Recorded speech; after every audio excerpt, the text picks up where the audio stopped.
אז הבית שלי מוזר מאוד והוא כזה, אני כרגע בשירותים גם ראיתם בסרטון של הבית שלי שעושים מלא צינורות שאמורים להיות בחשמל, כי הבית הזה לא כזה טוב בלהיות חשמלי ומים. אז שימו לב, כי היה גם במטבח, אפילו ראיתם שהיה את הצינור, וגם אצלי בשירותים יש צינור, ונתקן אותו איתכם. יאללה, בואו נתחיל. נראה לי אמורים להוציא כאן את הכבל, כאן איזה חוט חומצים. וואו. אתם רואים מה אני אתן לתקן את זה?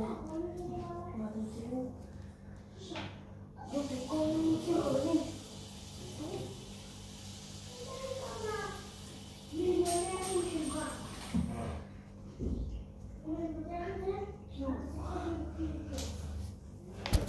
תראו כמה מים, תראו.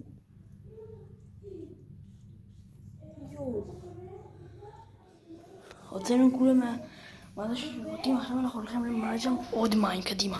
זאת אומרת, איזה עוד מים? לא מילאתי כאן מים בכלל. רגע, אתם תראו בעצמכם. טוב, עכשיו כרגע אנחנו הולכים להוציא את החוט. ונראה לי למלא בחוט הזה מים מזה.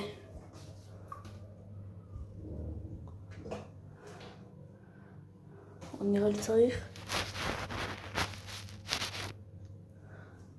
עכשיו זה המים.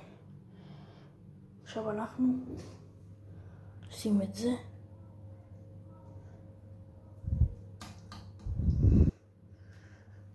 ואנחנו מחכים שזה יצא. אוקיי חברים, אז זה יצא. עכשיו אני צריך לחבר את זה עוד פעם. טוב, אז תראו ביחד.